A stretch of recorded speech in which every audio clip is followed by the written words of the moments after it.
Hi, and welcome to The Rules, where we'll reveal to you our tried and tested version of the do's and don'ts in the art of dressing and makeup. This is our style Bible for you to keep and turn on whenever you may need it or want to check out a new look. We've put together a collection of clothes to help you make the most of yourself so that you will never again need to throw open your bulging wardrobe and scream, "I've got nothing to wear!" And there are some golden rules for makeup that'll stop you going out looking more Widdicombe than Winslet. Some people think we look great, but believe me, we have made major style gaffes in the past and still get it wrong even now. Don't know who they are.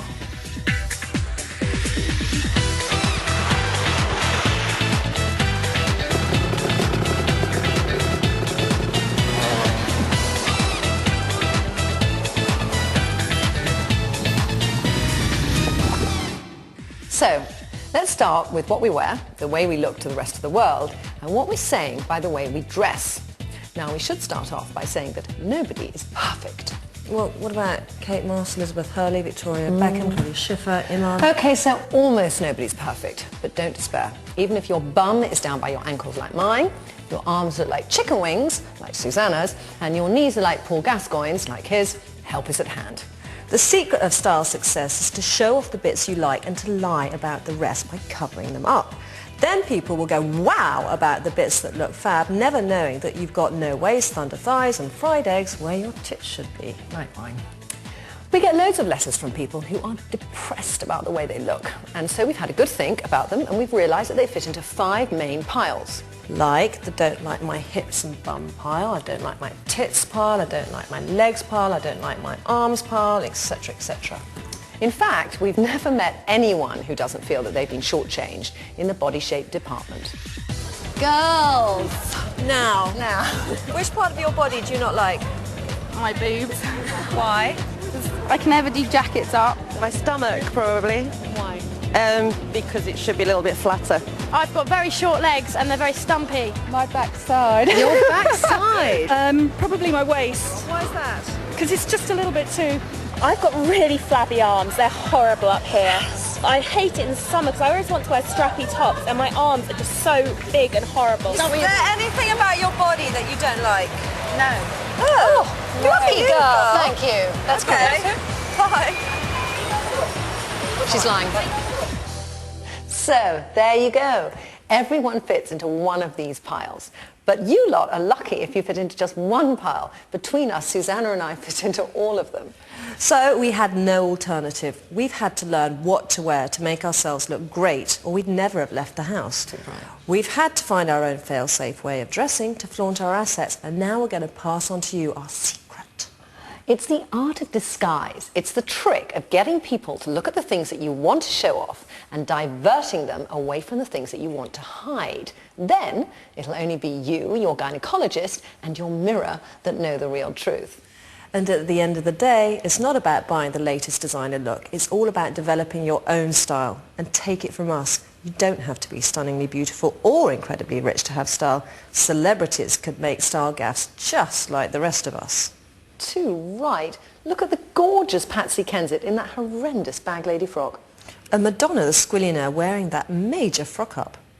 And we still make the odd frock up too, if truth be known. In fact, there's probably only one woman who never makes a style mistake. Probably only one woman who always, but always, looks absolutely perfect. Carol Vorderman. Now, ladies, tell me, which part of your body do you not like? My boobs. Why? I can never do jackets up. Boobs. Why? Slightly out of proportion to my waist. My bosoms. Your bosoms? They're too big. Simple as that. Yeah, that's it. Oh, yes, they are. Yes, Quite they big, are. aren't they? Are you double D? No. Oh, you're What are bigger. you? C. That is a D, not a C. Yeah, you're sure on the wrong size bra. So, like they said, with tits there's a million different shapes, but only 2 real problems. Too much or too little. Now, my friend Susannah here is the perfect model for too big, and I can do the perfect model for absolutely nothing. Clothes that look really fantastic on me make her look like an overdeveloped sumo wrestler. Thank you. And the stuff that makes me look utterly exquisite makes her look like a clothes hanger. One of those skinny, wiry ones. But whichever you are, don't do this. I don't know which one of us looks the worst. I mean, That is hideous. I've never seen such a shocking collection. Oh, but just looking at this, you know, it's just a tragedy because I have nothing in there. And that kind of, you know, deflated balloon look. I mean, this is the classic top that I don't have one of these in my wardrobe, thank God, but I had a few because I thought my breasts would grow. They're now in my wardrobe. They are in your wardrobe. Yeah. That's a good thing about having a big titted friend, Suze. The thing is, it's like, you see, you do have quite a bony chest. Okay, that's probably one of your least attractive areas. And there it is on full display. It's open to the public, and it's just a disappointment. Oh! Can I just say? Oh, okay. You know what's interesting is it looks like your left tit is that much huger than your right Do you know what it is? What? It's bigger. Is it? Yeah, a cup size bigger nearly, yeah. But that is, I mean, the chunkiness of that knit combined with the neckline, the high round neckline, is a disaster. I look like I've been pumped up by a bicycle pump. And the fact it's ribbed as well as chunky. Yeah, it's Just just... you've got no waist. Yeah. Look, my tits are around by my waist too, they're so low. This is, I mean, you know, I know, but I'm just trying to give myself something. But, you know, I feel like that woman who lives in southern Bavaria. I mean, what do those flat-chested Bavarian women do when they're in their national dress? But a lot of women wear that, you know, probably those Austrians in their dirndls. They do go, I have actually seen them, but I mean, if it's very fitted, it's a bit better. I mean, that is a little bit too big, it's falling off your shoulders. But again, there's just something inside. Oh, sorry. thank you. You look like you've been cut in half. It's given you, you know what it's also done, is it's made the definition between your waist and your tits about 2 inches. Yeah, Yeah. it is. I mean, just the high princess collar like that, which is choking me, yes, choking. And the buttons aren't quite doing up over my bosoms. My bosoms look like they're down by my waist. Yeah. They're just meeting your waist, but it's pulling, isn't it, as well? Yeah, pushing them down. Because it fits everywhere else, but it's too tight. And that's a real problem that big-titted women have, is getting it to fit in all the right places. That's true. I mean, overall, those are probably the 4 worst cases. How okay, embarrassing. I think onto some good options now. Okay, let's just look at the right thing to do. We've got to get rid of these guys first. They are... I can't bear looking at them. Okay.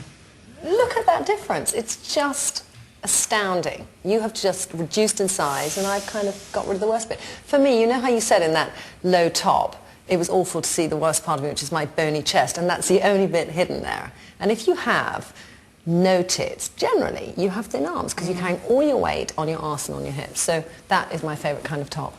Yeah, it's perfect, because it's really showing your shoulders off.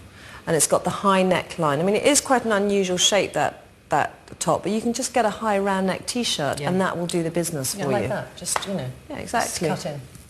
It's just so fab. Your arms do look amazing, as do my udders. Look at them, protruding. What I love about this is it is showing off the thinnest part of me, which is right underneath my boobs, and then my waist goes a little bit wrong, but it's making my waist look very slim because it's tight. And then weirdly, there's a bit of bagginess going on around the tit, which is making it look like my boobs can't quite fill it because they're actually a little bit smaller. And hey, why shouldn't they be a bit bigger? You know, they need to be a bit bigger, but they're not. And it's just the open neckline makes my neck look longer as well. That deep V, yeah. Whereas I'm the opposite, you see, because there's no tit there, the higher you go, the better. Because for me, you've got to think of what's the benefit of having no tits, and that's to wear a willowy silhouette and a, you know, polo neck jumper quite chunky, which on you, let's face it, would just exaggerate them. Gives me a little definition. I mean, I do have a little peak there, don't I? A little kind of nipple protrusion, yes, which and is a little bit of bosom too, Suze, just not nipple. Yeah. But it's a good silhouette, and it's a great look to wear with jeans or with long skirts. I would so love to wear a polo neck, but I can't. Now this is fantastic, the small lapel. You know, the really small lapel on a jacket just kind of brings in the whole width of this area. And again, the deep V with one button is very good at elongating, again, that whole neckline, making your neck look longer. And nipped in at the waist, so you're accentuating that, and that's cool. It's good. It's unfussy too, and I think you're better with clean lines. But you know what, I think we've had enough of the sort of outerwear, and it's time to see the innerwear. So for me, a bit of reconstruction, and for you, a little bit of the faux pas.